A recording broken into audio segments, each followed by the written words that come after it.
going to show you how the glasses work in Venice, and I'm here to give you some information about the art of glass.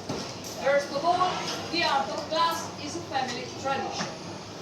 Glass is a composition of silicon sand, soda, calcium carbonate. Use these minerals with about 1,400 degrees centigrade. To work with it, our masters use very simple tools. Scissor, pinchers, long iron pipe. That means it's still completely handmade.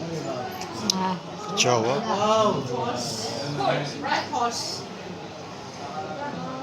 With the basic composition of glass, we obtain only the clear glass with transparency.